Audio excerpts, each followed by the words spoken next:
Go on. What? Oh, you're so slow. We're okay, Mr. Brown. We're right together.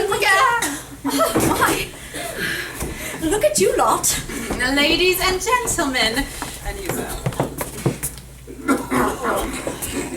We'd like to welcome you to tonight's performance. Complete Female Stage Beauty by Mr. Geoffrey Hatcher.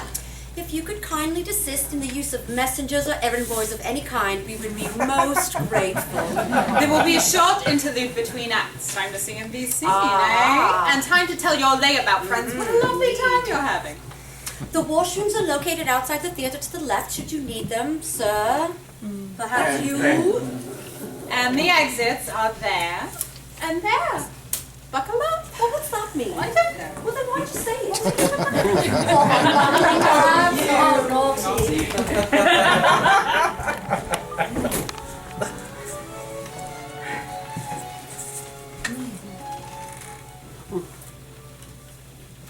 December 8th, 1661. To the theatre to see a play. It is the Moor of Venice from Shakespeare, and quite a good show of splendor and glitter it is, after 18 years of Puritan gruel. 6 months into his restoration, and King Charles has made good his promise to bring light back to London. And this Moor, though black, his jealous bile, is brilliantine. Thomas Betterton is all one could hope for as the brooding general, but even better than Betterton is his Desdemona. Such eyes, such hair, such lips and voice to stir, be one Venetian or anthropophagi. The player is Cranston, and truly, he is the most beautiful woman in the house.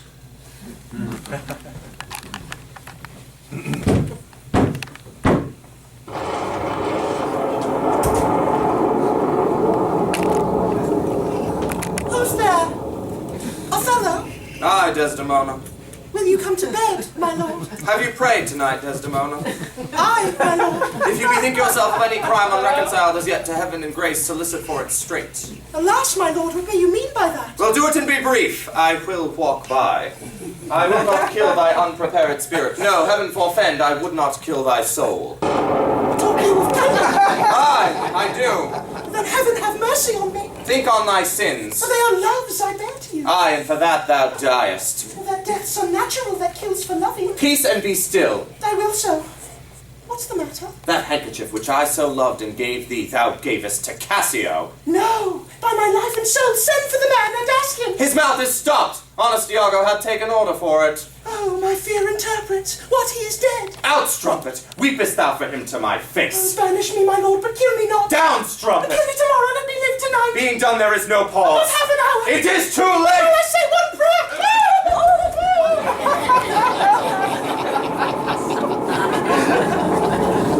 What? Not dead? Not yet dead? I that am cruel am yet merciful, I would not have thee linger in thy pain. So! My lord, what noise? Boo! What noise, my... Boo, boo, boo! Bring back the woman! What? How should she be murdered? Yes, bring back the girl! Bring back Desdemona! To hell with them all! Bring back Cranston! Amelia! Cranston!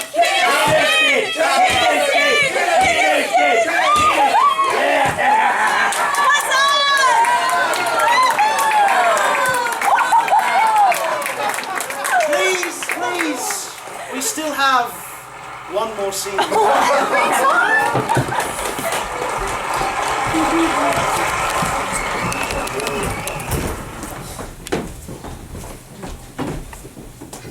Damn! What? It's not working. What do you mean not working? I'm trying to get through to the end and they're shouting Cranston, Cranston. Haven't even finished the fucking show in 3 weeks. I'm talking about my death scene. It's not quite right. Good show, Mr. Day. Wonderful good show. Bravo, Cranston. You see, they liked it. Say what? Mr. Cranston was complaining about his death scene. Something is eluding me. Perhaps it's a gesture, a tone. Tommy, do the lines. Oh, no, I'm tired. Can't I just take my bootblack off and go to a whorehouse? Come on, this is important.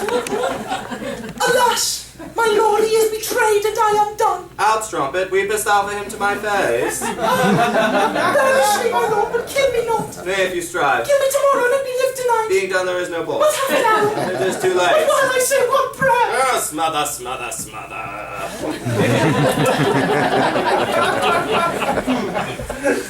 What if you had a speech? While I'm being smothered. Oh, I'm being smothered! Othello is smothering me! Oh, please, Othello, stop your smothering! That's what I'm talking about. There's no time. The dialogue is so bang, bang, bang. You know what I think? I think the first fellow who did this role had a speech there. And Richard Burbage complained that he was being upstaged, so Shakespeare cut it. That's it, Tommy. I'm dying too soon. Well, that sounds like an actor. My death scene doesn't go on long enough. Well, you'll have plenty of chances to get it right. Yes, grasp that fact, Mr. K. The performance was a grand triumph. You know what I can't grasp? A king comes to see the show last week. This is Othello. This is Othello, yes. And he comes backstage, and he says, "Oh, good show, Betterton. Frozen chills. Gonna see it again Saturday next. But I was wondering, could it be cheerier?" And I say, "Would your majesty prefer a comedy?" He says, "Oh, no, Othello again. Just make it jollier." And I say, all bowed and unctuous, "Your majesty does know that Mr. Shakespeare ends his play with Emilia stabbed, Desdemona strangled, Iago arrested, and Othello disemboweling himself. Would you have us do away with all that?" And he says, "Oh, no, kill them all. Just make it jollier." What is one to do with such criticism? Does Desdemona have to die? You could rewrite it so that after Othello smothers Desdemona and Iago confesses, Desdemona comes back to life. I start to groan. Othello! What? Not dead? Not quite. Forgive me for smothering you. Oh, all right, give us a kiss. Better think of something. Doing the show again day after tomorrow. King's coming next week. Maybe we'll get lucky. Maybe there'll be an interregnum. Don't write that down, Pete. What none of you glean is that in his preferences, the king is expressing a particularly salient stage view. Which is, your grace? He wants surprises. He's been away and the theatres have been closed for 18 years. Now he's back, what does he find? The same old things. Poetry he approves, ideas he approves. Love, death, tragedy, comedy, yes. But surprise him. What about sex? Mr. Kiniston. Vis-a-vis the stage. You claim the king approves love, the idea, but what about sex, the expression? Poetry can express sex. So can sex. Fit the action to the word to the action. Mr. Kiniston, if you insist on something more graphic, show a tit. The king won't complain. How would you suggest I do that? Surprise me. That's it for you. Nice perfume. Shall I open it? In front of these ruffians, it could be an invitation to an assignation. Ooh, Lady Titbarm or Countess Chumia. You are unspeakably vulgar, Mr. Betterton. How that slot bucket can speak such poetry, I do not know. The letter probably came from one of the ladies. What ladies? Upper class ones. 2 of them. They want to come backstage and be received by Mr. Kiniston. Well, then the letter's not from them. The writing style's too coherent to have come from ladies of the upper class. 2 minutes, then bring them back. Why 2 minutes? Got to put my visage back on. They want the illusion, not some green room hermaphrodite. This, Tommy, is why I deserve a share. Oh, no, not that again. What are you two talking about? Mr. Kiniston's contract is up. He's putting the screws to me. All I want is what is fair. You have the best deal in London. £5 a week, 32 weeks a year, your choice of roles, and I provide the handkerchiefs. You won't get that over at Mr. Killigrew's theatre. I want a share. You make me a shareholder, I won't argue salary, I won't argue clothes, I won't even insist you wash that pillow you shove up my nose. Tommy, I'm as much a draw as you. More so. Prove it. Where's your love note? Where are your ladies? A share is out of the question. I'll tell you what, as a gesture of good faith, to show that I am trying to find a way, I will give you casting approval over any actor that sets foot upon my stage. You are my witnesses? Gone. Oh, I am off to see another show. What? The competition? Killigrew's theatre? Traitor! Killigrew says he's got some new twist. I'll give you a lift. I have to dine at Chesterfield's. This evening? For an hour or so. Good show, Mr. Betterton. Lovely as always, Mr. K. Thank you, Your Grace. Bravo again, Betterton. Mr. K. Peace. Oh. Lady Mansville in the spring. Contra! I can't get Ladies, do you know Mr. Betterton? Are you an actor too? I played the Moor. You look different. Yes, I'm not really black. Mr. friends and I saw the performance this afternoon. We're such great fans, I can't tell you. She's seen you 6 times. Stop it! She has! I am a great fan, and I was wondering, well, would you be willing to take a stroll with us through St. James? It would be an honor to have you.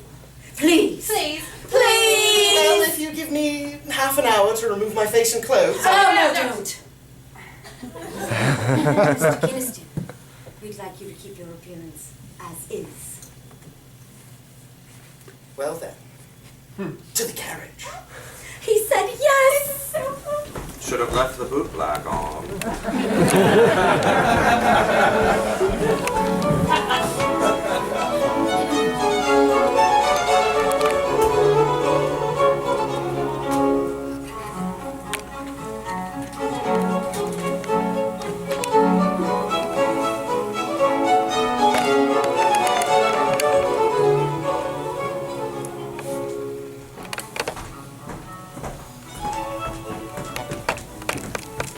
Have I told you how many times I've seen you? Tell me again. 6.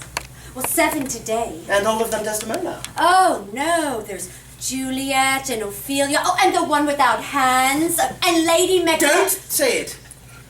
What? That name. What, Macbeth? Don't say it! Just call them the Scots. Why? Because they're Scottish.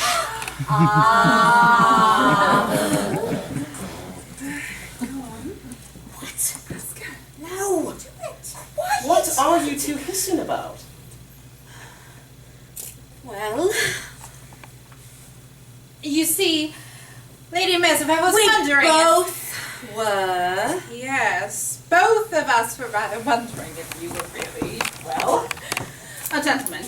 Ladies, you have no need to fear for your honor. Oh, But we didn't I mean- know what you meant. Well, are you?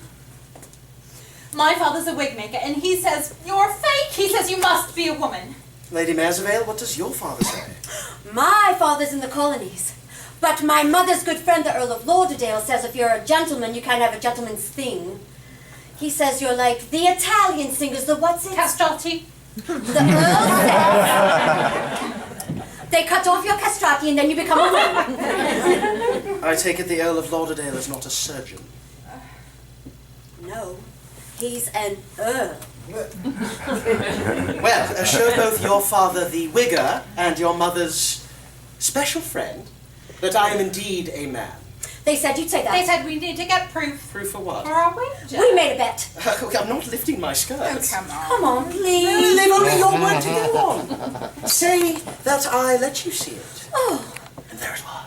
A big, bulging, orb and scepter of a thing. That won't do. We need to touch it. now! Why? They're watching us from Courtauld Palace. Your father and your mother's lover want to see you stick your head under my costume and feel me up. Give you a shilling. Please. Women, beware! I see 3 fish eager and awaiting. Come skewer on me, Paul. I know a playful bunch when I see unpainted ladies in the middle of a park. Universal sign for whores to let. How much for the each of you? For honor's sake, assert yourself! Can I, my dear? I'm not a wilty girl. Now, how much for a cup? Oh, do something! Very well. That was a shilling. Oh! And I'm £5 a week. Do you have any idea who I am? I am Lady Aurelia Marsvale. She's the shilling. Hang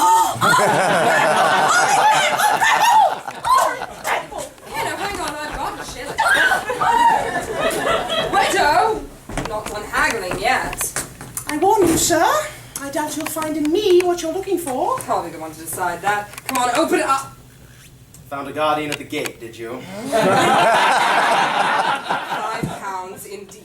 It was the weight, not the price. I shall not wear this glove again. Mark me, bum boy. I shall see to you and rebalance our books. Oh, fine, but know this. You just might have been the one to change me.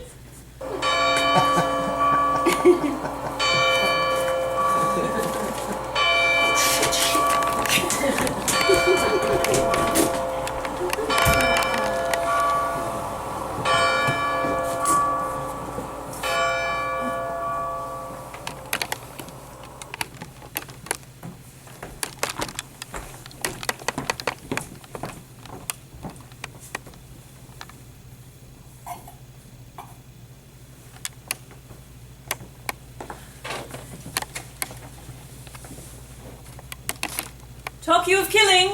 Aye, I do. Oh, banish me, my lord, but kill me not. Nay, if you strive, kill me tomorrow, and let me live tonight. But while I say one prayer, it is too late. Oh, God. Oh, God. Cranston! No breath. I can't breathe. Corset. What are you doing out just like that? There's two gentle ladies over here earlier wanted to feel me up with the sake of a wager. Oh. Help me with this, would you? Yes, sir. Sir, the ladies, did they succeed? In what? In feeding you. What kind of a girl do you take me for? Blushing. I'm not. Then what makes your face so red in humour? Right. Babe.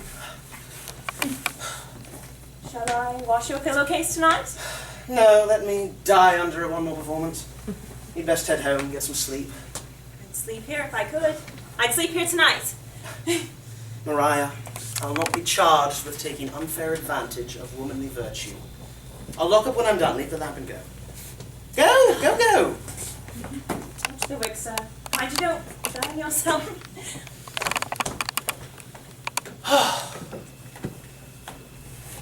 I'm late. Damn! Scare you? Don't ever do that again. You were late. Thought I'd get in a quick nap. My note said 7. Where were you? I was stranded in St. James Park. What were you doing in St. James?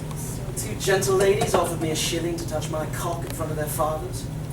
This is why I prefer Hyde Park. So much less that sort of thing. So what happened? We were interrupted by some filly fop who thought we were whores on the make. St. James is famous for its whores. Half the time you can't see the forest for the bush. This fop thought you were a woman. Once he felt the truth, off he went. Wasn't the case with me. Then come on, and give us a kiss. Not yet. Show you something? Truth be told, I was late myself tonight. Dinner went long at Chesterfield. I skipped Chesterfield's. Pepys got to talking in the coach. Said he was going to Killigrew's Theatre tonight. Something surprising that he didn't want to mention it in front of you and Betterton. Here's the flybill that was posted advertising the show. What is it? Read. I come unknown to any of the rest to tell you news. I saw the lady dressed. The woman plays today, mistake me not, no man in gown or page in petticoat. The woman plays today. The woman. An actress. It's a joke. It's a fake. Jimmy Noakes, maybe. Or... I know Jimmy Noakes. And it was not Noakes. It was not any man. It was a girl. It's illegal. One did think as much. A woman playing a woman. What's the trick in that? What was the play? Othello. I take it the woman did not play the Moor. No. How was she? You mean the acting? Oh, I never noticed the acting. But it did remind me of the first time I saw my estates. House falling down, gardens to seed. But all I could see were the possibilities. How did she die? Sorry? And when Desdemona died, how'd she, get the pillow up her face? Rather quickly, I thought. 1, 2, Dusty's dead. Did you go backstage after? No. Green room was too crowded. Pepys went. If two mice were fucking in a nutshell, he'd find room to squeeze in and write it down. What's her name? The actress. Hughes. Pepys said she's mistress to some rich would-be. Going to be at the palace tonight. King's got a midnight supper and some singing thing. Are you invited? Yes. Are you going? If we finish up early, I might drop by. Oh. By all means, let's finish quick. I think that's rather your style. You're jealous. Of what? Well, I'm not sure. This actress. It's a joke. It's a one-time thing. It's just... What? Why did it have to be Othello? Do you love me? Where am I now? Who am I with now? And then take me Huh. to the palace. What? I want to meet the surprise. You want to go to the palace? Yes. With me? Yes. As your life's great love. He'll go as an acquaintance who behaves himself. And if you try to grow your pot, you'll find the roll's been cut.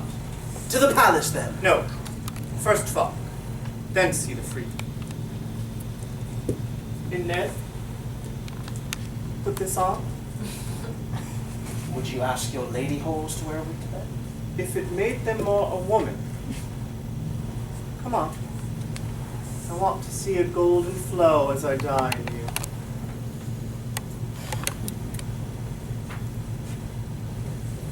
Will you to bed, my lord?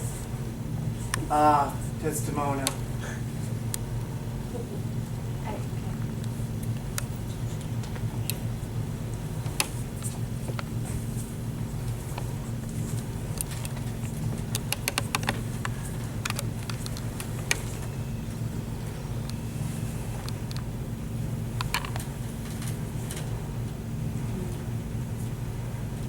Die for me, Desdemona.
His Grace, the Duke of Buckingham! And Mr. Edward Kiniston. George! Majesty! George, where have you been? I thought you skipped us. And Kiniston. Know you. You're... The actor! Ah, would I've seen you. I was in Othello this Thursday last at Mr. Betterson's. Who are you? Cassio? Rodrigo? Not Iago, I hope. Didn't like. I played Desdemona. That Kiniston. They do have the murdering more. I went to the show last week. Curtains. I said, what's the matter? They said, Your Majesty, the Desdemona is still shaved. You paint a blush upon me, Majesty. As long as you're not that Iago fellow, I didn't like him in the least. His Highness may want to know our Iago is in fact a quite charming gentleman. I make no distinction between the part and the play. Neither, I think, does anyone else. You met Miss Quinn, my pretty witty Nell. Miss Stevenson, I'm a great admirer. Nell's the most ardent theatre-goer in London. I used to be an orange girl. I worked the stalls before, during, and after every performance. Oranges! Oranges! 2 pence a Kiniston. I was speaking to Betterton about Othello the other week. Need some changes. Mind you, it's first rate, but I don't know, could be... Jollier? That's what I said. The very word. I mean, what we want are... surprises. Exactly. But we don't want to know they're coming. We shall try our best when next you see the show. Day after tomorrow, yes? Mrs. Margaret Hughes! Hi-ho, chocolate theatre folks. Swing her in. Ahoy! Is this the face that launched 1,000 crowns? His Majesty refers to applause. Majesty, I know not to launch his no applause, but my little boat did make a cross rough seas, and thankfully the claps were not of thunder. Now there's an entrance sign. Mrs. Hughes, Miss Nell Quinn. I'll take your hand, but me tit will fall out.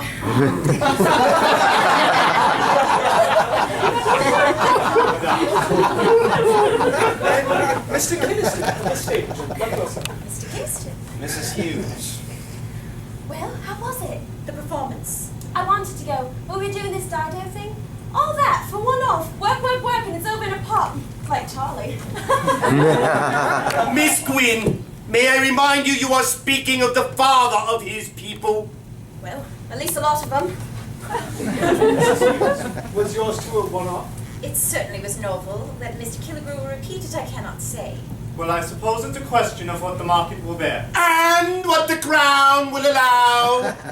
Mr. Hyde, it's reminding me of my responsibilities as your son. His Majesty has just this past week signed into law certain acts of restoration, although I'm not sure he's fully aware of all he's allowed or disallowed. It does no good to skip at matters of reform. Out with the old, in with the new. I think it might be fun swimming on stage.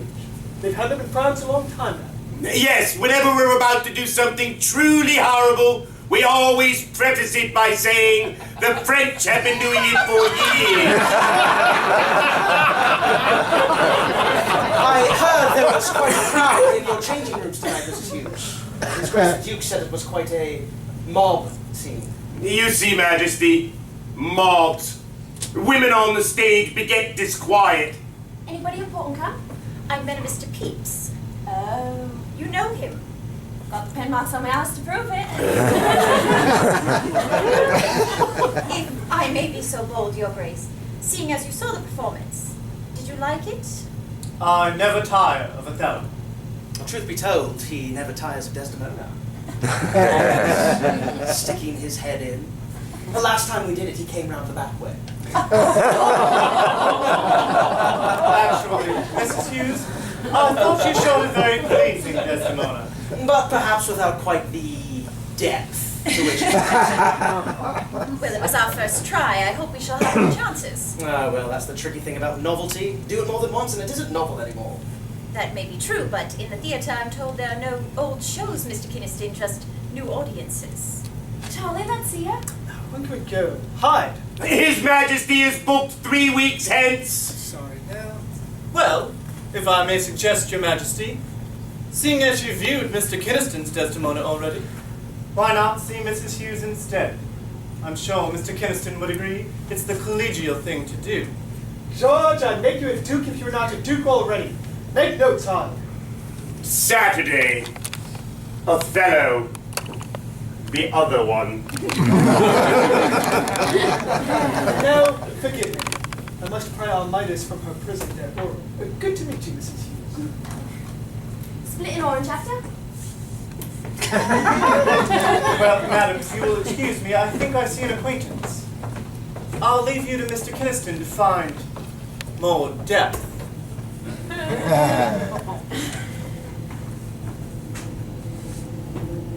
I have heard so much about you, Mr. Kynaston. I wish I could see your Desdemona. Do you? Not that I consider Desdemona mine, having made such brief and recent claim to her. Of course, a part doesn't belong to an actor belongs to a part, don't you agree? The portrait's different, but the subject's the same, still the same words. I love you, I'm innocent, don't kill me, I'm dead. Tell me, Mrs. Hughes, how came you to play the role? Was it offered you by Mr. Killigrew? I have a close acquaintance in a gentleman, Sir Charles Sedley, who has taken an interest in the theatre. Mr. Killigrew's establishment needed certain financial situations set right, and Sir Charles offered to patronize it. Consequently came the offer to perform. That's all it took. That in an act of parliament. And how was the play itself chosen? Play. Yes, why, Othello. Well, the play does do well when it's performed, as you could attest. The plot, the bloodshed, the poetry.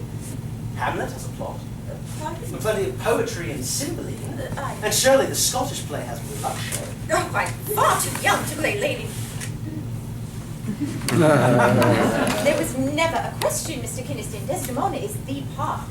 Oh, I do so wish you could see us play on Saturday. I'd love to know what you think of how I died.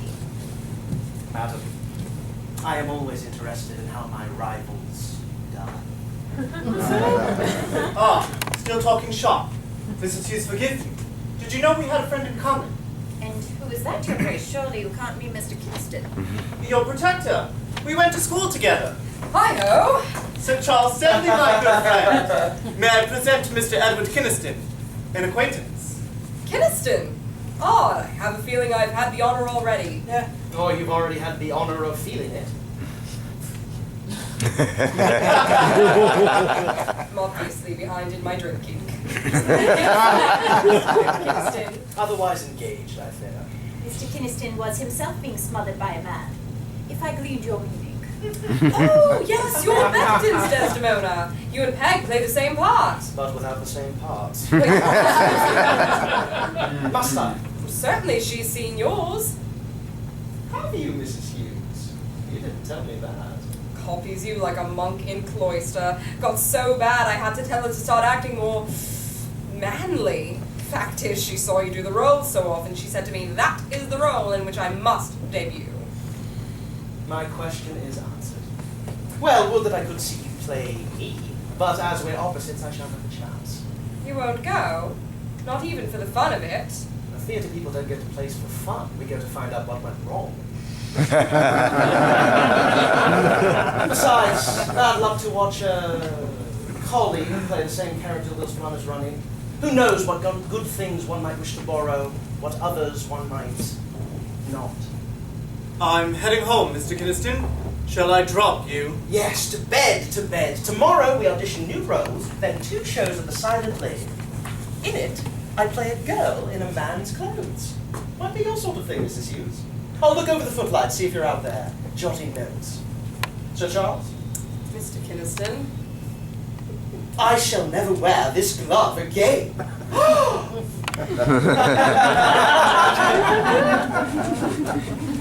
This silent lady speaks too much. Mr. Kynaston is a feller in need of a come-down and on his own turf. Did you tell him you're auditioning for Betterton tomorrow? No. Good, surprise him. Sir Charles, do you know Mr. Kynaston from before? Not really. Thought he was a whore tonight and grabbed his cock.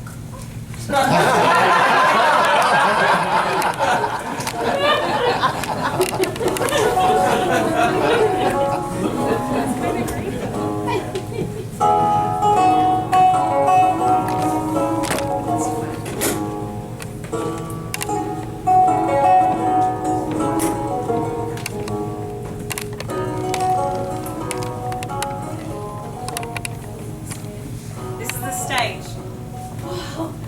You say you want to see Mr. Becton? Right, that's him. I'll tell him you're here.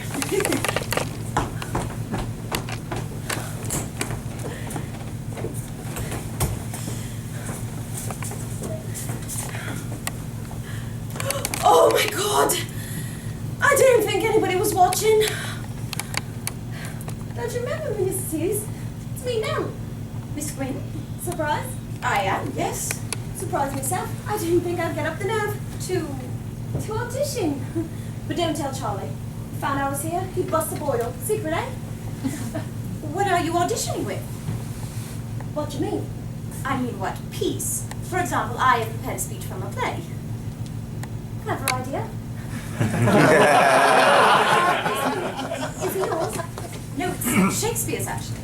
You don't mind you using it. I'm afraid not. I haven't done speeches before, just songs. Do you have this speech written down? No, I've memorized it from a prompt book. Whoa, that's hard. I don't read. You think that's an hindrance? If you don't read, how do you memorize the words to the songs you sing? Charlie as the Prime Minister say the lyrics to me till I'm ready to kill him. After that, it just kind of sets in. So, what do you plan to do for your audition? First, I thought I'd just stand here for a while, let them have a good look. Surprisingly done well for me to date. Next, I figured I'd sing a hymn of the temptation of Eve. Last, I'll take off all my clothes and pretend I'm wrestling a gigantic, bulbous snake. It's worked before. old are you, Miss Green? 15. No parents? Me mum was a whore. Me father, the Navy. I see. Yeah. That's why I don't ever do sailors. Did you know all the speech tonight? I fear so. I knew I forgot something. I want to be an actress more than anything. But if I got to read, you know, I've got flies in my gullet. I've got to do a run. Save me a place. Of course. Friends for life. Run of the show.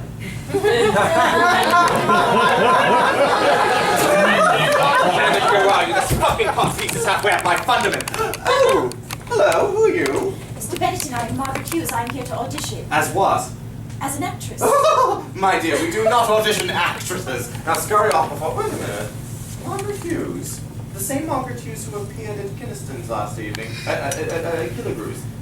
Is that you? Yes, that was I. Oh, my dear, everyone's talking about the performance and your appearance in it. Good words, I hope. Well, they're talking, that's the main thing. When might I do it again? Tomorrow night. Ah, so we signed you to a contract. I signed no contract as there's no assurance of future opportunities. Mr. Killigrew has been most kind, but I have always been desirous of working in your theatre. I've seen you and Mr. Kingston dozens of times. You're my favourite theatre couple. Oh, well. Tommy! Mr. Kingston. You've met. We've exchanged words. Are we doing tours, Tommy? Mrs. Hughes is desirous of an audition, as today has been our day to see players. Have you prepared something for us, Mrs. Hughes? I have, yes. Tommy, it's but a few minutes to It go. won't take but a minute. Mrs. Hughes, take the stage. Oh, allow me. My thanks. What will you be doing for us today, Mrs. Hughes? A soliloquy? Ah, from? Othello? Ah, and, the role? Desdemona? Well! This'll be fun.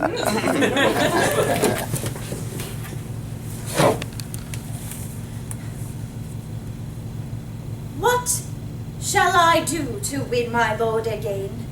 Good friend, go to him, for by this light of heaven I know not how. May I start over? Please. My thanks. What shall I do to win my lord again? Good friend, go to him, for by this light of heaven I know not how. I know not how. I know not how I lost him. My thanks. My pleasure. I say it every night. May I begin again? Heavens, I was just going to suggest the same thing myself. I know not how I know not how I lost him.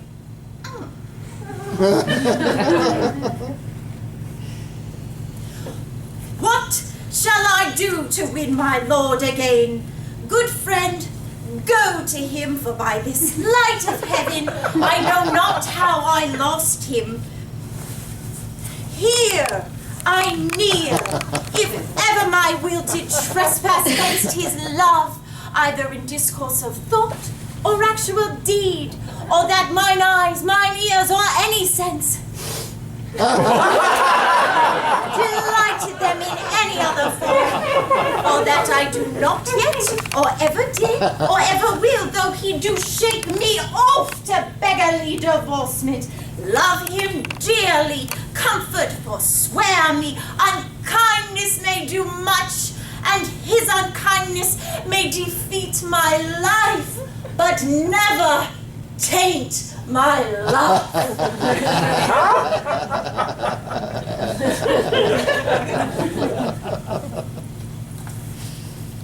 That was it.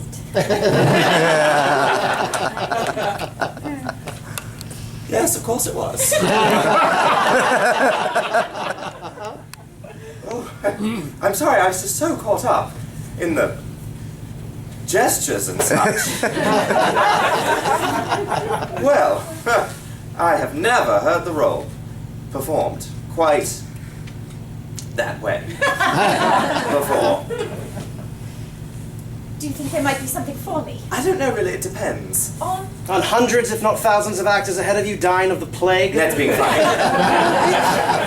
Depends on the audiences of London losing their eyes, their ears, and, truth be told, their sense of smell. I must confess, Mrs. Hughes, when I heard about your performance at Killigrew's last night, I was worried. I thought, women on the stage, what shall become of me? And then you auditioned for us. You have taken a great load off my mind. Take it the answer is no. We'll be in touch. Better scurry off now. Almost time for the curtain. I wish I could slip in and see your performance tonight, but I'm unfortunately. afraid tickets but we're sold out. Sold out? Yes. Sold out every seat? Since last night, Mr. Killigrew's been getting requests apace. Request a pace? You mean sales in advance? Mrs. Hughes, you said that Mr. Killigrew has not signed you to a contract. No, but he made Whatever mention you offer, last I'll night. double it. Ned! What do you think about having Mrs. Hughes play one of the smaller roles? Amelia, perhaps, or Bianca. Not, you know, of course, that's your role, but splash things up a bit. What do you think? I refuse. What do you mean you refuse? I shall not act with her. By what right? My rights. Mr. Betterton, you gave me approval over casting, and I hereby exercise said rights. But she sold out Killigrew's. The theatre was packed, the audience clapped and clapped. I recall a puppet show once where a recently departed dog was stuffed and made to dance with Punch and Judy. The crowd was packed and clapping too. Do you mean to be quite so insulting, sir, or is it just your nature? A feminine prerogative. At least I am what I appear to be, and not some mincing catamite. Mrs. Hughes. Madam! I have worked half my life to do what I do.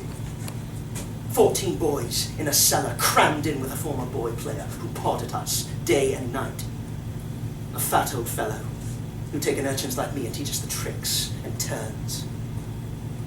It was all completely illegal, of course, Cromwell being the theatre fan he was, but that old boy, he whispered in my ear, "Mark me, the stage will come back, and when it does, my lad, you'll be a star." What teacher did you learn from? What cellar was your home? I had no teacher, nor such a classroom, but then I was in less need of training. Start the play! Ned, If you insist on arguing the case for Mrs. Hughes further, indeed, if you attempt to audition her, or any other women ever again, I shall consider it a breach of contract and leave the stage forthwith. Now, do we play? Or do you refund the house? Start the play! I am a man of my contract and my word. You exercise your rights today, I mine tomorrow. Thank you, Mr. Betterton. I shall await my cue. God! I must have dropped 10 stone. Is that Mr. Betterton? Mr. Betterton cannot audit you today. What? I'm afraid it's too late. The curtain's almost up. Well, I hurried as fast as I could. What about after the play? No. Then tomorrow? Cannot audit you at all, Miss Gwynn. I'm afraid I gave Mr. Kynaston casting approval, and Mr. Kynaston will not play with anyone of the feminine form. Bitch! Does he know who I am? Madam, whoever you are, it is enough for Mr. Kynaston that you are a woman. Well, mark me, sir. Women shall be blamed for this. Start the play! Places! Curtain up.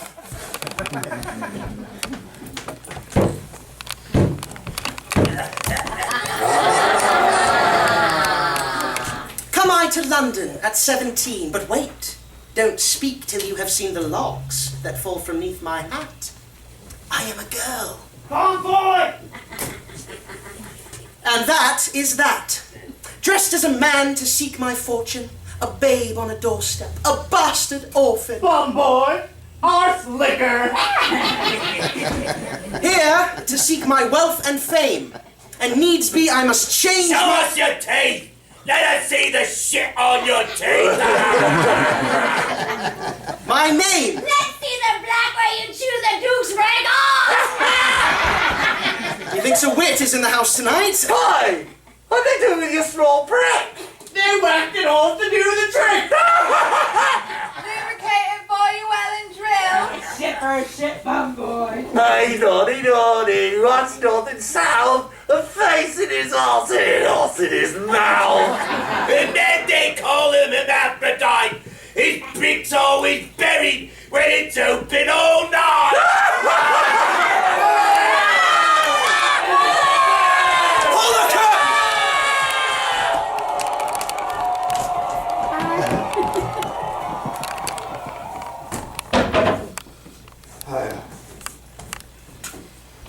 I don't think we'll do the second performance tonight. I don't want a repetition of this. I'll have the box office refund the tickets. Nonsense. We'll play to a full house tonight. Why do you think as much? Because the wits of the town are even now sitting in their coffee houses telling what happened to Ned Kinston when he played the silent lady today. And what will happen when he plays her next. Ned, I can't allow it. The things they threw could have been glass or bricks. It was shit! A letter, Mr. Kinston? Your perfume. What is it? It's a poem. On stage, the women are so sized, you'd think they were the guard, disguised, with bones so large and incompliant, called Desdemona, enter giant, from Sir Charles Sedley. Why is he sending you doggerel? He's serving notice. Was he paid the ruffians to smear me with verse and shit? Does he say as much? No. Then how do you know it was he who authored their barbs? The rhyme scheme's the same. This is his repayment for my refusal to act with his whore, the Hughes. Why are they doing this to me? Why are they doing this to me? Why? Ned. We shall play tonight. Ned. To a full house. And we'll beat Sir Charles and his whore who came to you today. I insist. You'll insist yourself to hell, Mr. Kinston. Yes, I probably will. Mariah, wait, don't go. Plots must I lay. Deceptions, treacheries. I must prove a villain to foil a villain. Sir. I think these clothes have seen better days, don't you? In The Silent Lady, I play a woman playing a man, yes? I dine you in the town. Well then, here's what I need.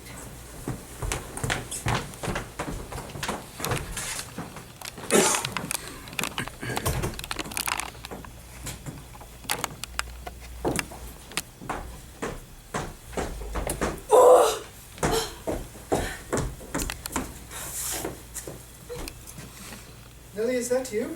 Yes, What is it? You've been crying? Charlie. You'd help me do what I want, wouldn't you? I've always said. And you never deny me. What do you want?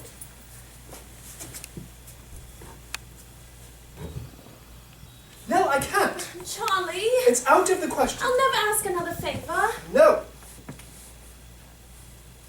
Charlie. Charlie boy, where's his toy? Now, Nell, I've work to do. Your Majesty. Nellie, this is important stuff. Taxes, knighthoods, but what with the Dutch?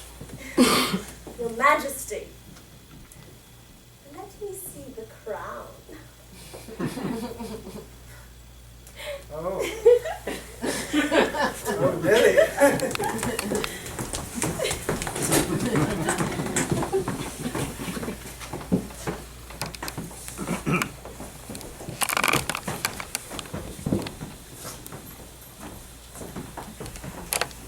Mrs. Hughes, how went the audition? I did not come here. I had a headache. Pity, I've been here most of the day to see Mr. Kinston play. Did he play well? He did not play long. What happened? It was Critics' Day. Sir Charles? Your Grace! You got my message then. Yes, I came as soon as I received your cryptic invitation. You have assembled quite a theatre party, Sir Charles. I've invited the cream of London society to join us this evening. Yes. Well, I am grateful to be invited, but I must admit I have seen the Silent Lady a good few times before. Not as you shall tonight. That's why I most particularly wanted you here. What end, Sir Charles? Why, Mr. Pepys, to write it down for posterity.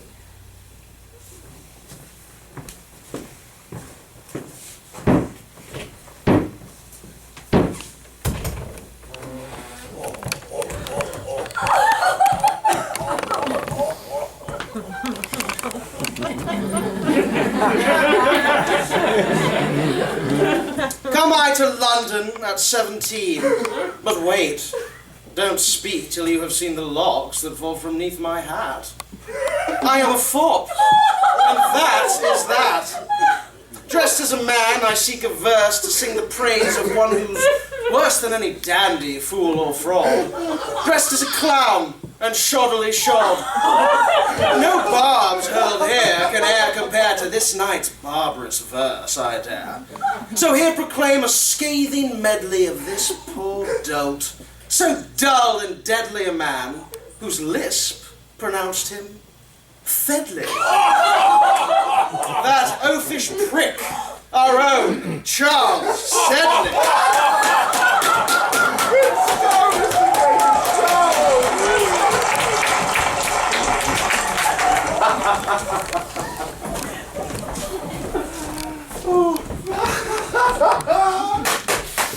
Oh, Mr. Kane! Oh, bravo!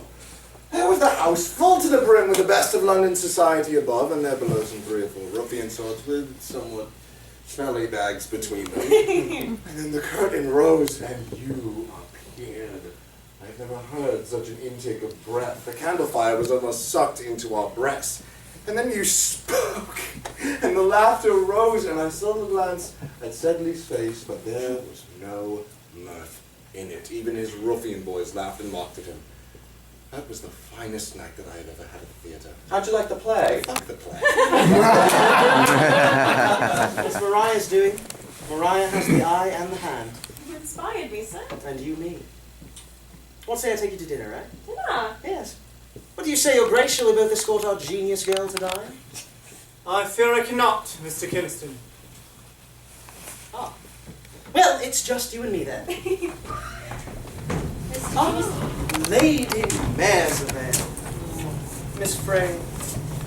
Come to see if I'm really Sir Charles Sedley. You can take a look at my head, you'll find they're brave.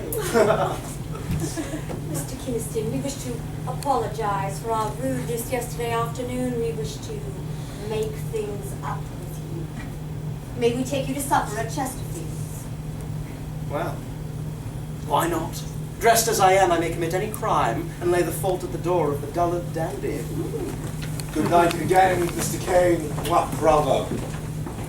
Well, all's well that ends well. Let's hope so. Whorehouse. Whorehouse.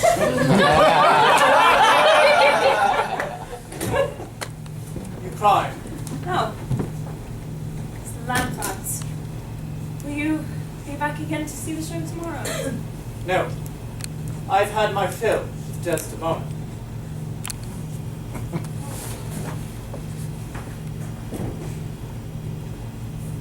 Shall I do to win my lord again? For by this light of heaven I know not how I lost him.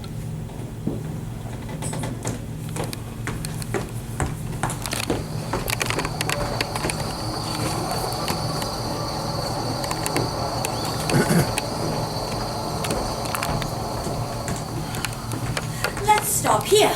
Why don't we? No, don't tell me. The Wig Master and the Earl of Lauderdale are in the upper window again. No. Tarry a while, Mr. Kinston. Flatter me who does not deserve your good graces. Very well. You mocked us, sir. You, an actor, mocked your betters. Hit him again. You shall see the other end of it now, shit boy. Ah, look here. A dandy. A frothy boy, spotted sugar. No, I know who this one is. May 10. It's Sir Charles Sedley. No, gentlemen, you mistake me. Ministers of the Privy Council, I present to Parliament an edict which I wish to have passed, put down in law and posted throughout the affected areas, post haste. No mistake. 'Tis he, the Sedley. Yes, rent as he has been foretold. You did ignite certain respected lords and ladies, sir. We are procured to pronounce the penalty.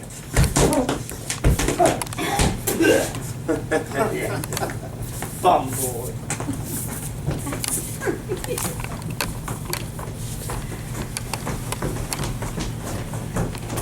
December 10th, 1661. To the theatre again to see the Moor of Venice.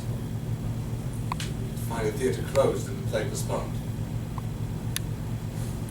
appears that Mr. Cranston has met with an accident in the park last night and is not yet recovered to play. And so to Covent Garden, where I did see an edict newly issued by the king, a licensing law which states in binding language as follows. Whereas the parts of women in plays have hitherto been acted by men in the habits of women, and which some have taken offense, we do permit and give leave for the time to come that all parts of women are to be acted by women. No he shall e'er get upon an English installation.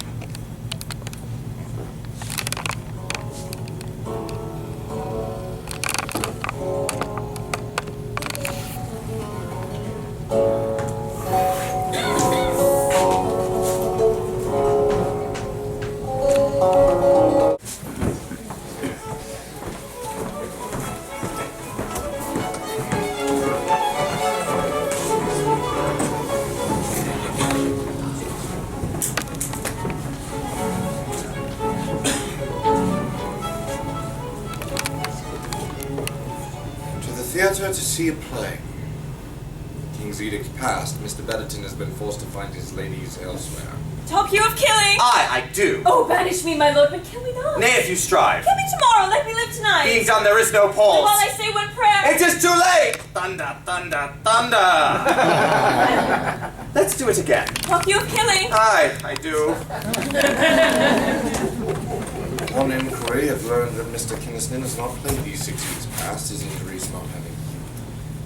And so to the law courts where the trial of the 3 ruffians who did batter Mr. K takes place, although their reply to the court is they thought he was Sir Charles Sedley, whom Mr. K was undoubtedly imitating at the time.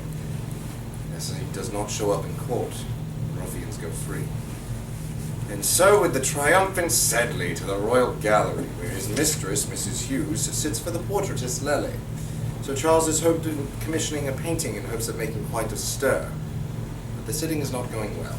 Mrs. Hughes, if I am to paint the first lady of the English stage, I must paint her with her tits exposed. She is truly a woman. I want to be taken as a serious actress. Madam, before you can be taken seriously, you must put buns in seats. Paint quickly, it's cold as... It's cold. And thus is art made flesh.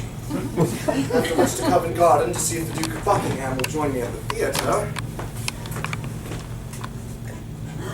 Oh my! But the Duke has abandoned painted backdrops for less dimensional pursuits. And so to the Royal Palace, where the King hosts a birthday celebration. Happy birthday to me. For himself. The host is Miss Nell Gwynn, whose talents have risen such leaps and bounds that she has decided to author her own birthday verse to the King. To our great Mars and his sweet Venus, here's to the crown, and here's to his penis. So, at long last, being a full and busy day, in the coffee house, to sift on the salt of wit and wisdom of the sun and the moon just past.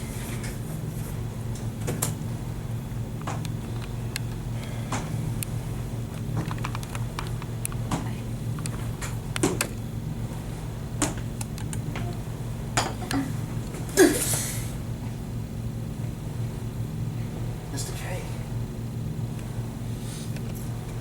Mr. K, it is I. Peeps. Ah, Peeps. I hardly recognized you without your book. Yes, and I without your... Well, you don't look yourself. Oh, God, sit. I mustn't. No, please. No, really. No, I insist. Better I stand. Oh, should have realized. Right from the back. Yes. Well, you're on the mend, though. Every day. Returning to the stage soon, I hope. As soon as they'll let me. Ah, physicians, eh? And what role will mark your return? What else but Desdemona? Yes, of course. You know, Mr. K, parts of yours I always liked the best. As much as I loved your Desdemona and your Juliet, what I always preferred? British stuff. Rosalind, for instance. And not just because of the woman parts, but the man stuff as well. Your performance of the man stuff seems so right, so true. I always thought they were the most real in the play. You know why the man stuff seems real? Because I'm pretending. You see a man through the mirror of a woman, through the mirror of a man. You take one of those reflecting glasses away, and it doesn't work. The man only works if you see him in contrast to the woman he is. If you saw him without the her he lives inside, he wouldn't seem a man at all. You have obviously thought longer on this question. I must home to my wife, but it was good to see you again, Mr. Kay. Have you finished your coffee? Yes. Would you like to drink? I'd like to clear it. Oh. Oh, yes. Thank you.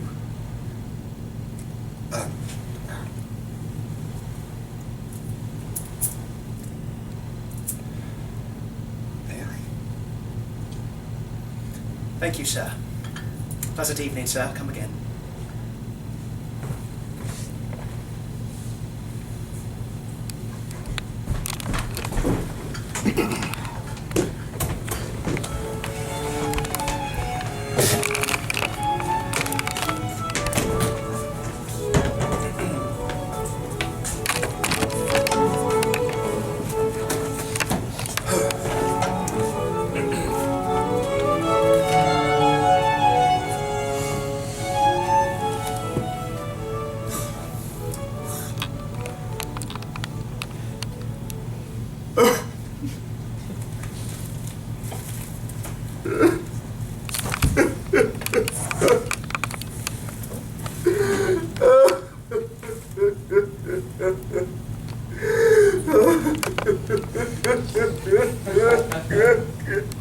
There.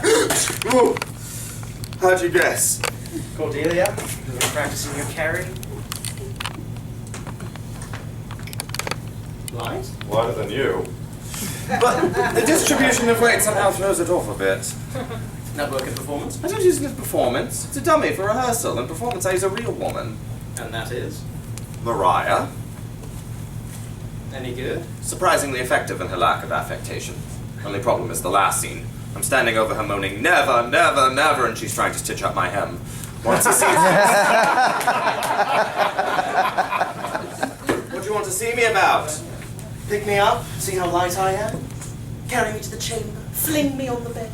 Lament my tragic death, put a pillow upon my head. Can't. Crown will close me if I do. Besides, company's full up. You're not the only one who was cut loose by the law. Town's full of your sort now. Doing Hamlet next week, auditioned 47 actors for the role of Osric the Courtier. Jimmy Noakes ended up getting the part. I said, Jimmy, you've played concubines in Queens. Why do you want to play Osric? He said, darling, it's the closest thing. How the mighty have fallen. I'm being unkind. On purpose. You cost me the palace's support. You stopped me from seeing actresses the day the King's Mistress came to audition. That edict was Nell Gwyn's revenge upon us all. I struggle now! I grovel to the King and Miss Gwyn. Slowly, ice melt by ice melt, they soften. Take you back would freeze me out again. Have you tried Killigrew's theatre? Killigrew employs Peg Hughes, whom if I saw I would be duty bound to strangle. Tommy, is she any good as an actress? She's a star.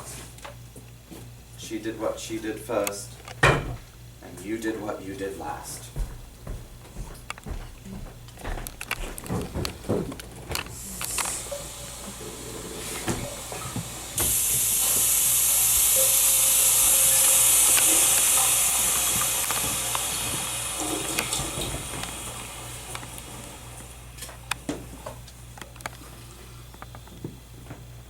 Good God, he'll poach in that. Would your grace like me to disrobe? Quiet! This isn't the place. I thought you hated heat and steam. I am purifying myself. I want to purge all evils from my pores. Does that include me? Any more of that, I'll have you taken bodily. Not the first time.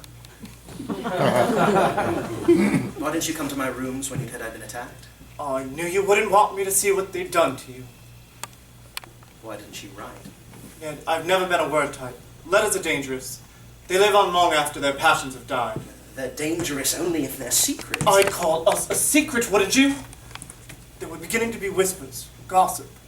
The jokes you made in front of the king, that matinee of the Silent Lady when Sedley's boys attacked you, his duke's rank arse. And for that you blame me, not Sedley. I expect Sedley to be violent, stupid.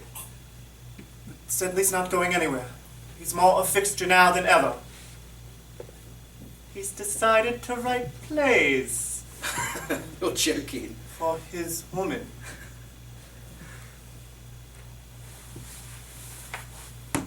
What shall I do to win my lord again? I'm getting married. It's this Saturday. King's coming.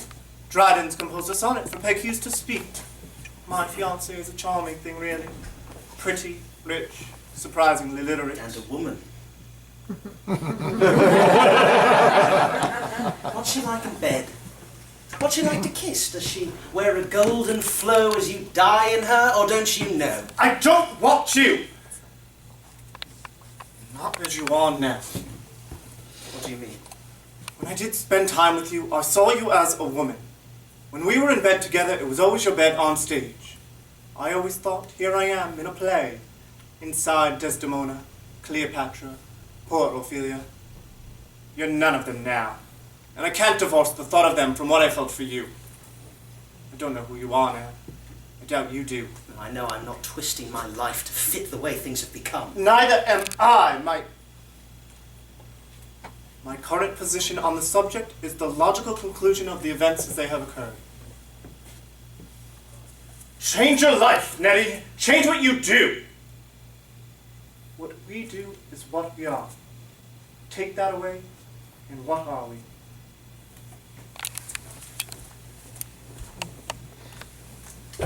Did you shake me off? Comfort forswear me. Unkindness may do much, and his unkindness may defeat my life, but never taint my love.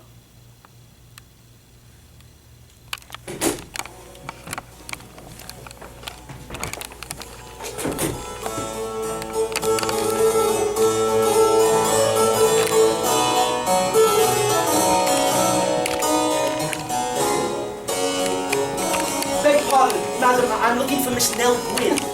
You're quite here. Your Majesty. King or Queen, guess quickly. Sire. Right first time. Do forgive. But we're about to perform one of our palace music. Majesty, your guests! Hi, we'll need another seat for Mr. I'm sorry, what was your name again? You look familiar. Majesty, I am Edward Kynaston. Kynaston. Hi, see our guests are waiting. Yes, your Majesty. When the hell did you get in here? A former fellow actor is your Majesty's undercook and has long been dear a friend to me. Ah, well then, we'll have to execute. Joke. It's the restoration. No more chops. Besides, what do you want with Nell? She doesn't like seeing anyone before she goes on. Don't know why you think she'd want to see you. Nell doesn't like you much. Your Majesty, when she auditioned, my bile was aimed at another. I did not even see Miss Gwynn. Kynaston, I'm sure you could sort all this out, but it's just not that important to me. It is to me! Darling, what's holding up the places? Say what you want. I want to act. Then act! I want to act as I did before. I'm in the girl's fault. If you will. I won't. You're talking about the law. My law. 20 years ago, it was illegal for women to act on stage, in public. But in the palace, women's galore. Private musicals, masks, no one gave a damn. No one except the clerics. One minister, Mr. Prynne, wrote a pamphlet against all actresses as lewd women and whores. My mother acted in some of those court masks. She felt Mr. Prynne's diatribe was directed at her. So Mr. Prynne was tried, convicted, and sentenced to the stocks. where his feet were burned, his ears lopped off, and his tongue cut out. Still, Mr. Prynne never recanted. Some say his stoicism in the face of such excess is what fanned the flames of the Puritan revolt. And so off with my father's head, and I to Holland for 20 years. Exile is a dreadful thing for one who knows where is his rightful place. I changed the law because it was time for a change. Balance the scales, give the girls a chance. If the public rebels, they'll clamour for your return. I shall listen for that clamour. And when that clamour comes, the bells will ring your appeal. But I haven't heard it tinkle yet. Besides, it's a sop to the church. The priests always preach against boys playing women, say it led to effeminacy and sodomy. Well, they're priests, they know. So he said, new law, no more boys in dresses, just gals flashing tits. Happy now? Sire, you're wearing a dress. The Emperor has new clothes? Act a man, Cranston, how hard could it be? It isn't a question of acting a man. I can act a man. There's no artistry in that, but there are things that I can be as a woman that I cannot be as a man. Such as? A star. Oh, I think Mr. Cranston could be a star in any guise. You say there's no artistry in acting a man? Well, then, show us. Let's give Mr. Cranston the chance to shine like he once gave us. Miss Gwyn? Play a man for us. Show us how well you can act a man, and well, perhaps maybe we'll change our minds about letting you act a woman. Let's see you as Othello. Take the stage, please.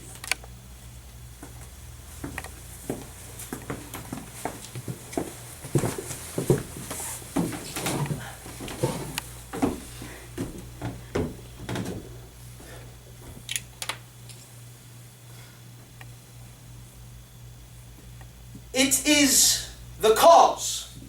It is the cause, my soul. It is the cause. Yes, start again. Yes, of course. It is the cause. It is the cause, my soul. It is the cause.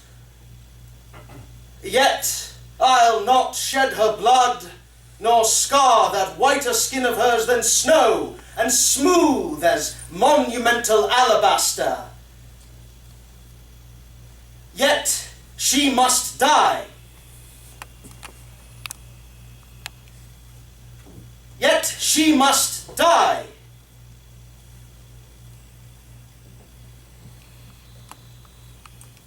I'm sorry, if I could. Once more. Please. Thank you. I'll skip ahead a bit. Yet she must die, else she betray more men.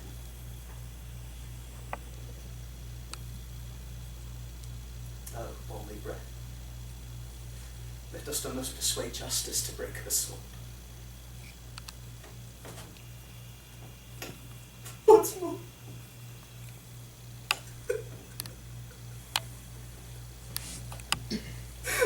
Once more.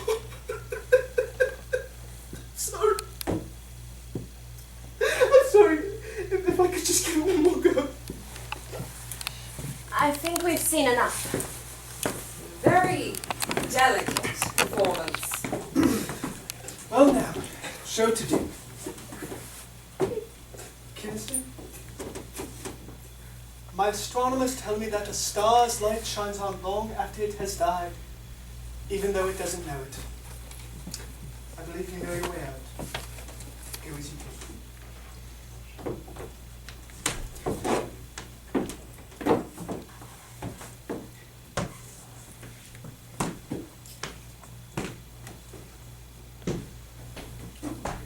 Places, sir.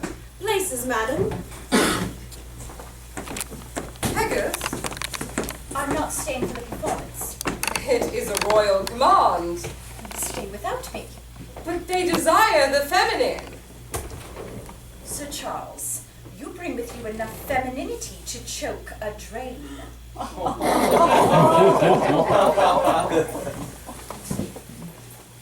Mr. Kingston, where in the world have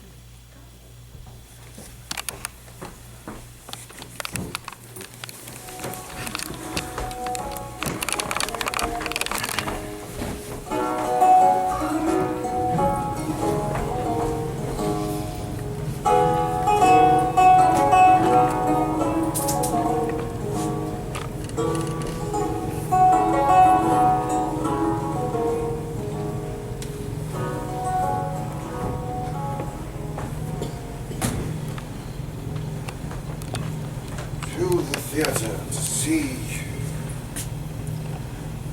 are so many choices now, aren't there? There's Mrs. Connolly in Romeo and Juliet. There is Mrs. Bracegirdle in Twelfth Night. There is Mrs. Barry. Hamlet. Is Mrs. Barry in Hamlet? There is Mrs. Hughes. Mrs. Hughes as Cordelia in Lear. A full house today, best. Yes, well, summer, you know. Will you be here for the second performance? Afraid not, Mrs. Hughes. Off to see one of my rivals. Mrs. Hughes, you have no rivals. Who is it, Mrs. Barry? Mrs. Barry, yes. Mrs. Barry. I hear she's quite a good Juliet. And a good Ophelia, too.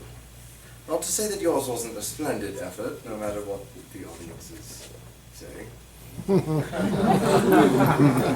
the papers. Mr. Pepys, for whom do you write your diary? For myself alone, Mrs. Hughes. And do you enjoy it? Yes, I love it. Don't you love acting? I think I do, but I cannot do it for myself alone, and truth is I fear I'm terrible at it. Mrs. Hughes, you are too hard on yourself. You debuted, after all, as the first actress upon the English stage. Mr. Pepys, when I made my debut, was I a good actress? Well, Mrs. Hughes, you had no comparison.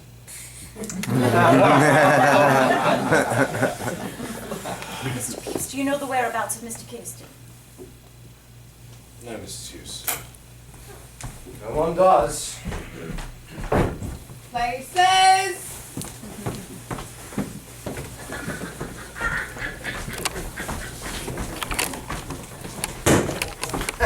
All right, man.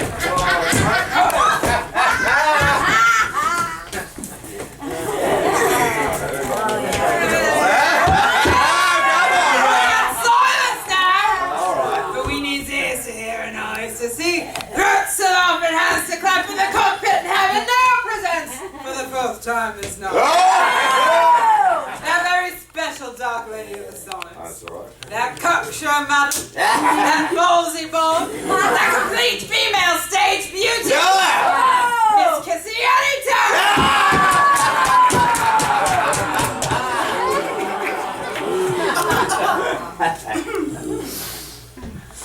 Oh,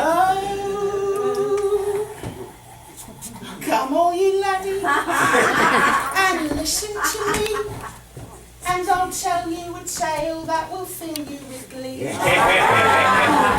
pretty young maiden, so fair and so tall, who married a man who had no balls at all. No balls at all. She married a man who had no balls at all. The night of the wedding, she crept into bed. Her cheeks were so rosy, her ass was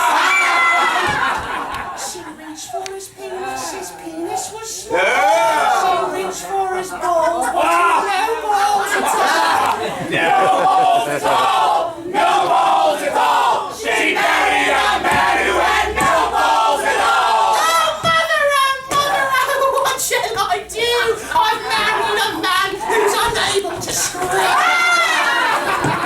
Troubles are many, my pleasures are small, for I've married a man who had no balls at all. No balls at all! No balls at all! She married a man who had no balls at all! That was top ball. And speaking of home, it is my understanding, having circled the rumors, Twitter, that there are some of you gents out there, maybe even some of you ladies. What they got a pretty little one here may not actually be what we call a real life. Take it all! Come on now! Take it all!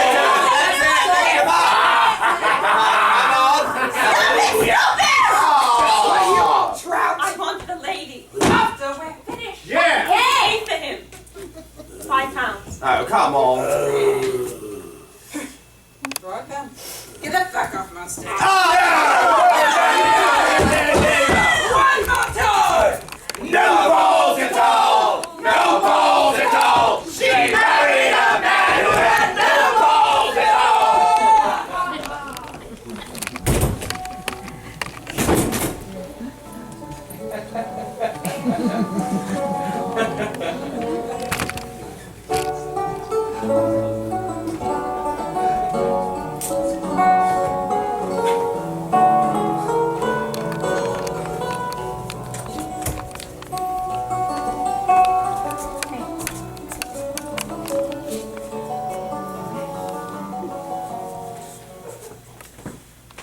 And stay here the week. I've paid the innkeeper that off. I couldn't take you home. My father wouldn't allow it. Have you eaten? No. You'll get food and drink, no spirits. Have you slept? No. This sort of you. It took a lot to find you. That lady said you'd gone weeks, knew where to rest, didn't know where to look. It was until I saw that flybill for that character you were performing, huh? Perfectly legal. You saw the evidence betwixt me legs. Oh, that one in the sewer ditch, first thing. You're so fastidious. I was fastidious. I wouldn't be here with you. I wouldn't act on the stage. I'd be stitching chastity belts for convent girls. You stink of gin. I cook with it. I clean with it. I wash my teeth with it. Why are you doing this? What? Removing the grime and filth from you. Because I won't let you dirty the sheets. Does it hurt when I touch this? I don't feel anything when you touch wherever you're touching.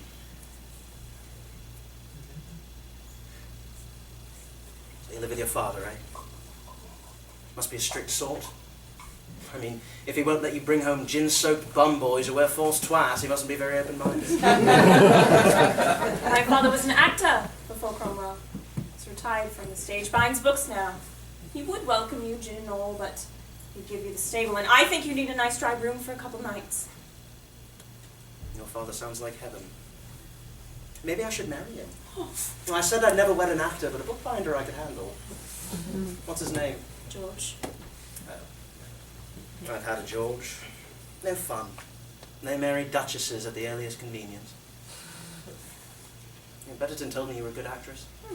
Said you had an effective lack of affectation. The great sin of all actors, alliteration. We treat every sentence as a test of our diction, clicking away teeth and lips and tongues. Good practice for all sorts of things, theatre-related and not. Oh, that's starting to hurt a bit. Sorry. Stay here with you tonight. I want to make sure I don't run off. No?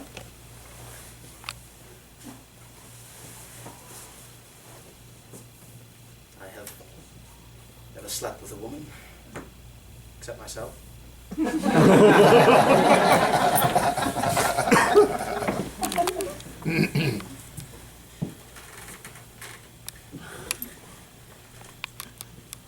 Tell me what men do.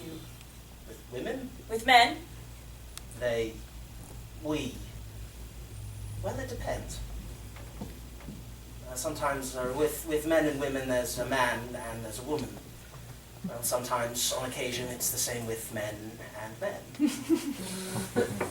Were you the man or the woman? That means. Would you like me to show you?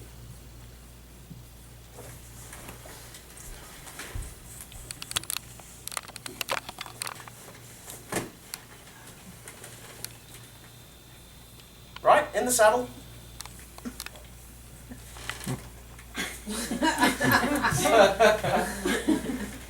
Am I the man or the woman? You're the man. And you're the woman. Yes. Isn't much to do. Not with what we're given. What's it like the other way?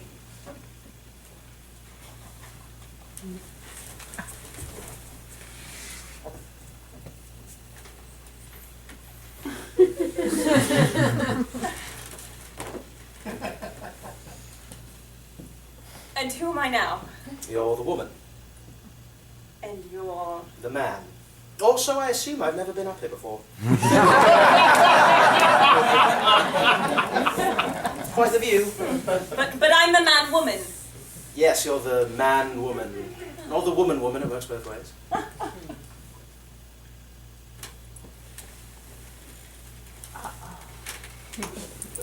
Who am I now?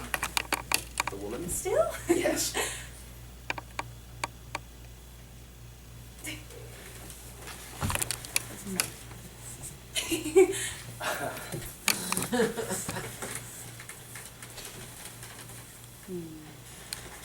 Now who am I? The woman? No. The woman? And you are... The man? And now, who are you now? I don't know.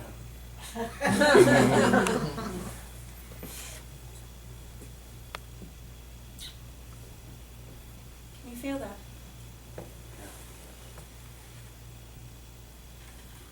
That? No. That? Yes. It hurts. Wait. Before we do, tell me something. Anything. How do you die? Die. As Desdemona, how do you die? I'm sorry, I should not have asked. I fight him! Excuse me? I fight him off. I fight for my life. I won't let him kill me, but he still kills me. I always hated you. As Desdemona, you never thought you just died beautifully.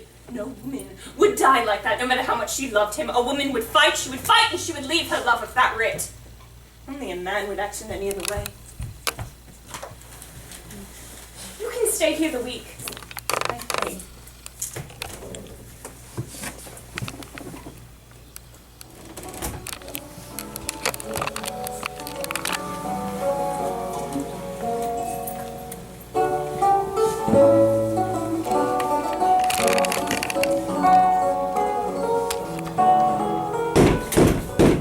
Edward Kidd has been within! Where's Nell Gwyn?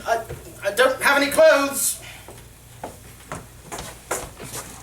Scorch my fucking eyes. Get Mr. Peterson some clothes.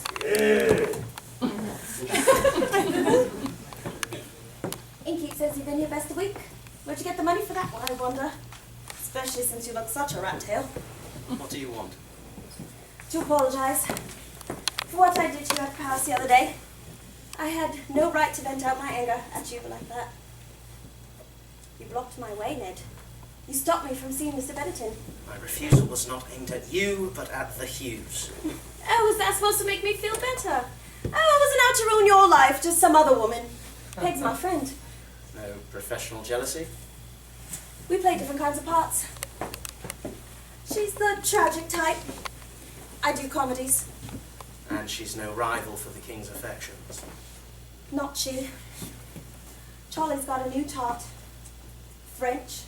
Catholic too. Clerics have been protesting outside the palace all week. Stopped my coach the other day. Thought I was her. I yelled, "You got the wrong coach. I'm the Protestant whore." Charlie's been decent to me though. Set me up a house, money, lands and jewels. I'm still faithful to him. You mean in your way? No. I'm faithful in the way the word faithful means. I'm going to work for Mr. Benetton now.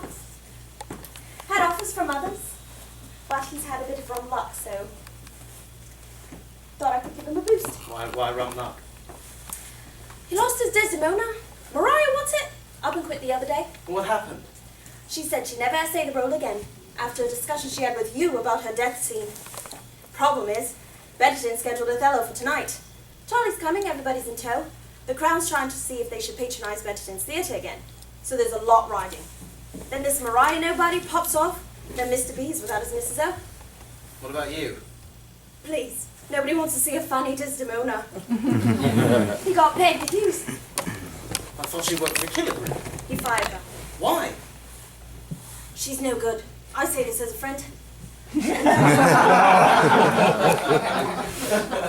She was a star. Look, I was an orange girl. I sold fruit. Some people pay dear for these fruits. Why? Because it's rare. Beg, when she hit the stage, she was rare. Now we got fruit all over town. We got Mrs. Orange, Mrs. Peach, bloody Mrs. Pomegranate. Peg was like the first soldier over the barricades. A big cheer and then, bang! She's a mess now. Then she had the king and all coming. refused to go on stage. But Sedley put money into Betterton's theatre now. So he insists it's peg or none. So there's no option. What do you want? Help her. Help! If you took her in, taught her some turns, some tricks, I'm sure she'd have the courage to go on. No! I've got money in my purse. No! Teach the woman who drove me from the stage to help the man who fired me from his theatre to entertain the king who outlawed me from life? Have you ever seen her on stage? No. You should have. Why? What's she like? You. She does you. Every inflection, every bat of an eye, bits of business, vocal tricks, like an engraving. Then she shouldn't be half bad. It don't work. I do mimicry, Ned. I can mimic anyone. Woman, man. I did jolly so well once. I almost got the Spanish ambassador to believe that England wanted to give Scotland to Portugal. I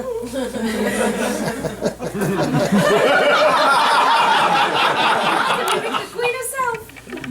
But it just don't fit. We are not always what we do. Say that. I could be made the Countess of Cleveland. I'm still a bejeweled fish. Most of the place she'd be fine. It's the end that's bad. Once she dies. The murder. She's only played it that first time, never since. What about the night you and the king were going to go? She didn't play it that night. Because what happened to you in the park? Because her lover had me beaten. That's him, not her. Cut the woman from the man. I have been trying. I can offer you more than money. I can offer you a friend. Friends I have had. Give me an audience. Well, if that's what you want, you've got to take it. With your own hands. A man isn't how he walks or how he speaks, but what he does. And what does a man do? According to their on-stage characters, they covet riches and power. They're slaves to lust and fear. They plot revenge, murder, and then die. Can I be such a man? Take it with my own hand. You have clothes? Hide!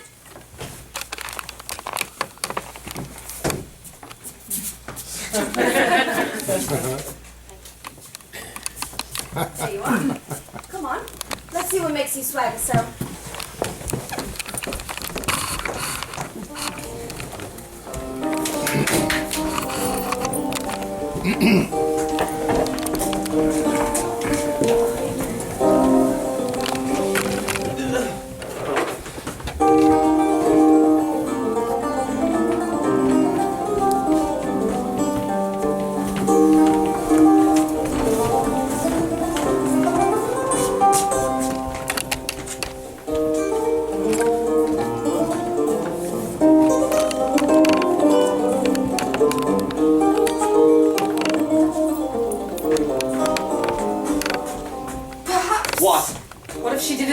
Dialogue part, no voice. Meaning?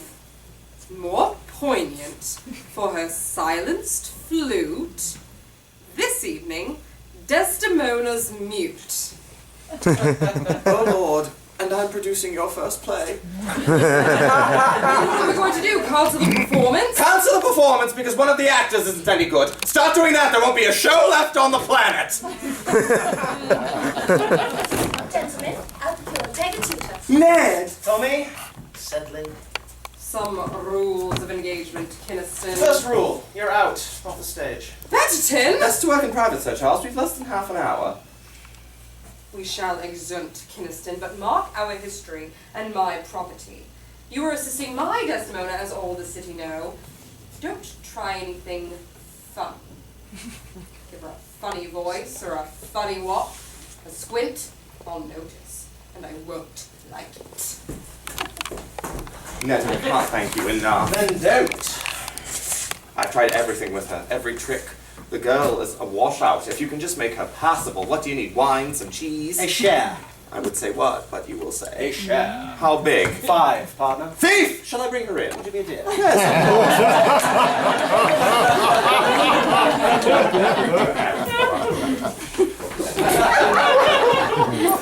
best go too. See you after.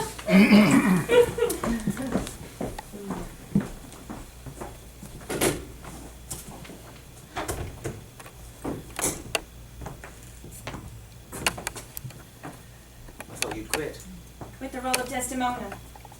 My father advised the long view. He said, Desdemona shined betwixt the ages of 16 and 25, and Amelia's gone forever. Still doing the seamstress work. That's not my pillow. Different one from Mrs. Hughes. Yes, mine was red.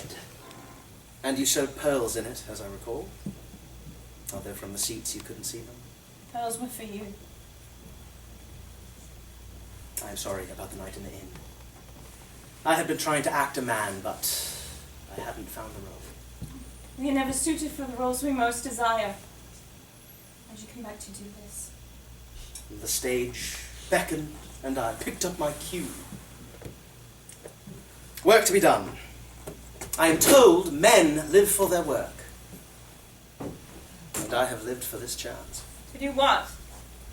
You shall see.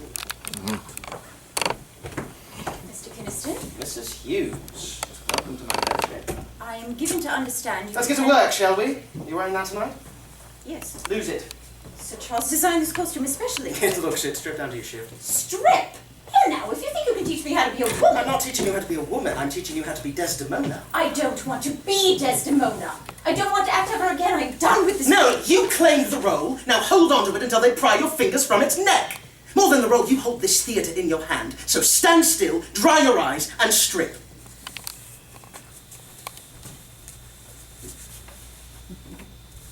Muss the hair before the scene. Not like that. That's puffing to make it look attractive when it's merely arranged. Roll on a sheet, make it real. Flat on one side would be good. And no blush on your cheeks. No lip paint. White cheeks, pale lips. Blood drains down its sleeve, not up to the face. I know you consider this your part. No, it's your part. And frankly, it's not that good a part. Most of Shakespeare's women aren't very good parts, except the crazy ones. A couple of scenes, then off they go. Even their death scenes aren't very good. No great speeches for the girls. What's Desdemona's last line? Farewell? What's that? You played that line with a whisper and a cough. Shit, with sugar on it. The way Betterton does the final scene, there are 32 lines, cutting 17. You start on the bed. Yeah? Not like that, that's like me. Well, then how should I do it? How do you get into bed? Come on, woman, how did you get this part? Oh.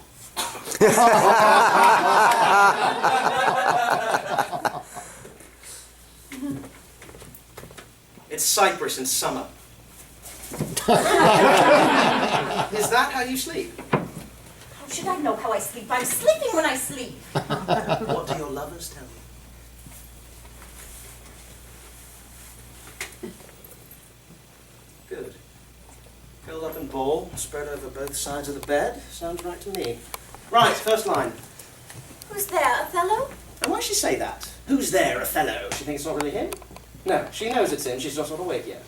Yes, I see. So lie back down, stay down for 4 lines. She won't really be awake until she says, "Alas, my lord, what may you mean by that?" Onward.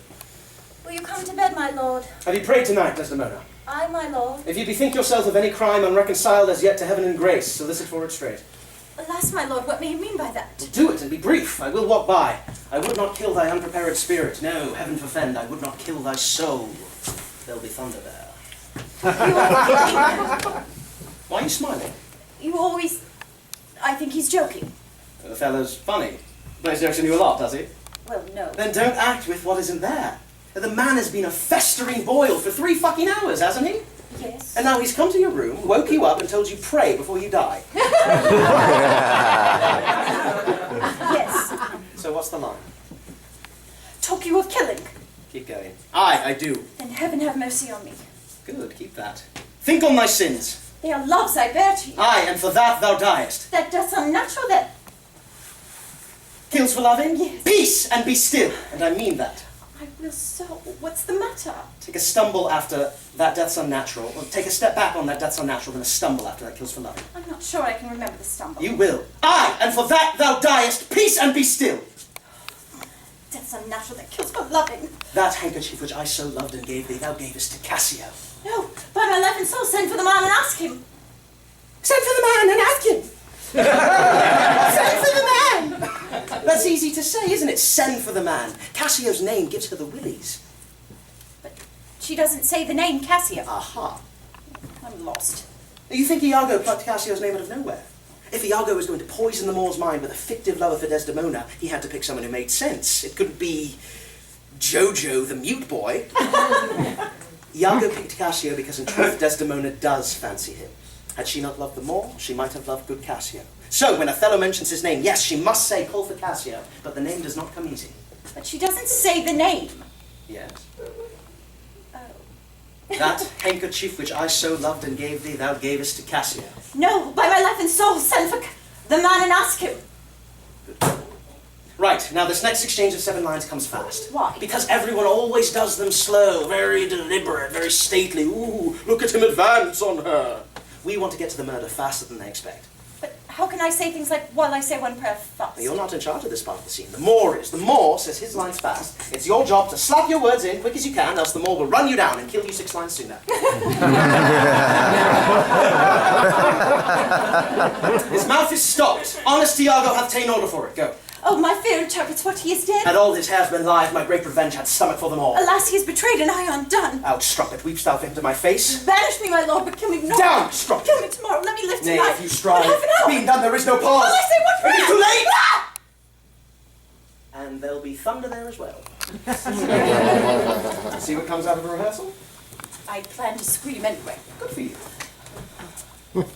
Now do it. What? Throw me on the bed, kill me. No. The play starts in 15 minutes. We need to finish it off. Save something for performance. Always do something different than you planned. Good to throw yourself off a bit. Recall what we've done to this point in the scene. When you die, surprise me. Tommy! But how will I know Mr. Betterton will do as you have done? You don't, because he won't. Already? Yes, I'm playing them all. Pardon? Well, Mrs. Hughes insists. Mrs. Hughes? I do? Does he even know the part? Oh, yes, he knows it. This is an outrage. Wait till you see us do Macbeth! Ah! Ooh! Ah!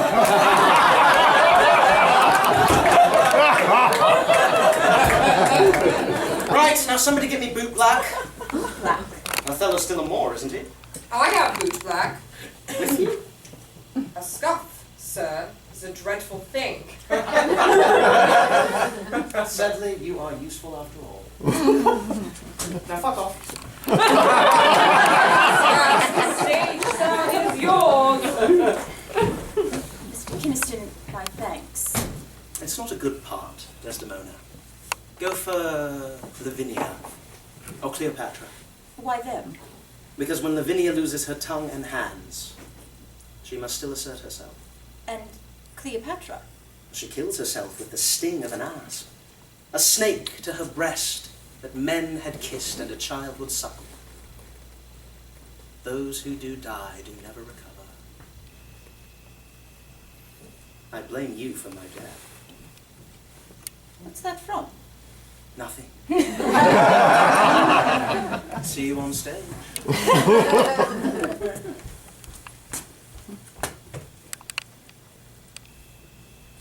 It is the cause.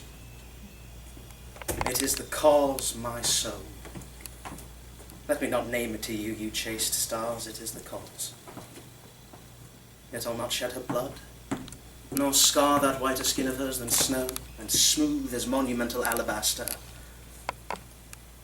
Yet she must die, else she betray more men. Put out the light, and then put out the light.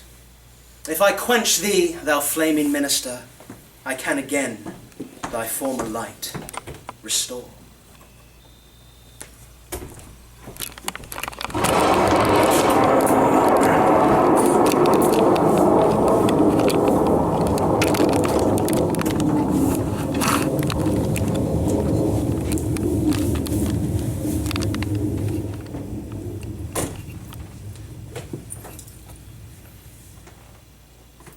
Who's there? Othello? Aye, Desdemona. Will you come to bed, my lord? Have you prayed tonight, Desdemona? Aye, my lord. If you bethink yourself of any crime unreconciled as yet to heaven and grace, solicit for restraint. Alas, my lord, what may you mean by that? Do it and be brief. I will walk by. I would not kill thy unprepared spirit, no. Heaven forfend, I would not kill thy soul. Aye, I do. Heaven have mercy on me. Think on thy sins. Your loves I bear to you. Aye, and for that thou diest. That death's unnatural that kills for loving. Peace, and be still. I will so. What's the matter? That handkerchief which I so loved and gave thee, thou gavest to Cassio. No. By my life and soul, send for the man and ask him. His mouth is stopped. Honest Iago hath ta'en order for it. Fear interprets what he's done. And all his hairs been lives, my great revenge hath stuck for them all. Alas, he is betrayed and I undone. Out, strumpet, weepst thou for him to my face. Oh, banish me, my lord, but kill me not. Down, strumpet. Kill me tomorrow, let me live tonight. Nay, if you stop, being done there is no cause. It is too late.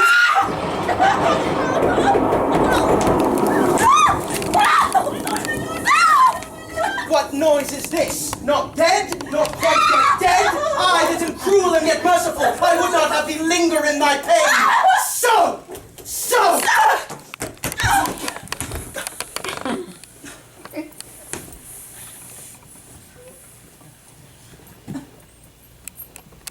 Oh, falsely murdered. Alas, what cry is this? Good mistress, speak who hath done this deed. Nobody, I myself. Farewell. Commend me to my kind lord. Oh, farewell. Why? How should she be murdered?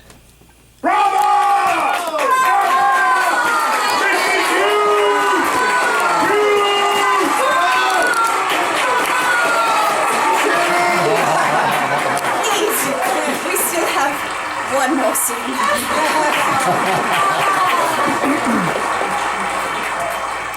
Here is my journey's end. Desdemona's dead. I kissed thee ere I killed thee. No way but this, killing myself to die upon a kiss.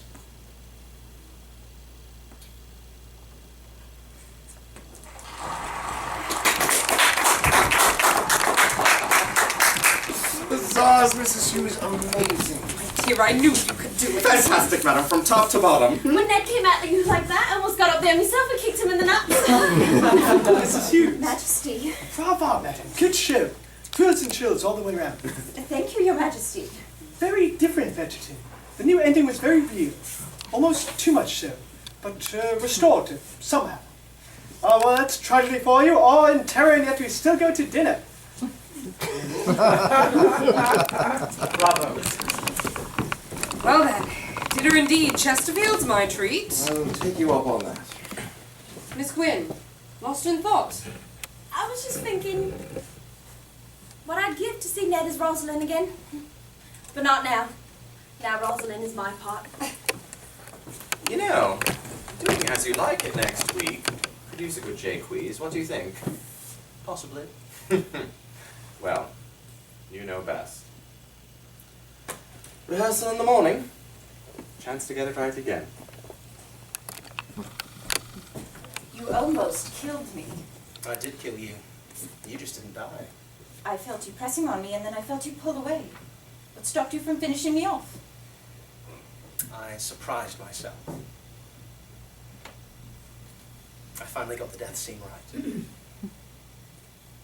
See you in the morning at rehearsal.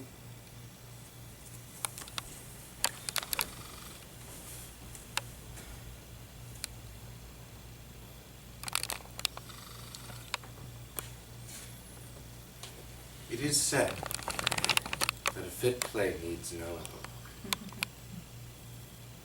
But if a play is to have an epilogue, it might as well be a fitting one. And so on Ned has come his travels. Twisted and turned, all unraveled. Now comes the age when he must face a world in which he need not shave. For he who knows which laws to flex can take his Troy from either sex. Ned works, in fact, and plies his wares, for he that acts will own 5 shares. Never Hamlet, never Lear. You would play many other fellows. Jacques, Kent, and Chanticleer, but never more Othellos. And when he left the boards, he ran to home and hearth like any man. And there did fashion a new life, where cares and joys and normal strife distract from all that he forsook. The knights and knaves. And errant dukes. To the theatre to see the actor Cranston. He had the good fortune to perform in many guises, but by the end, truly, he was the handsomest man in the house. What does it matter what he lost? That world was gone, and tempest-tossed, he found himself upon a shore where he could act, and asked no more.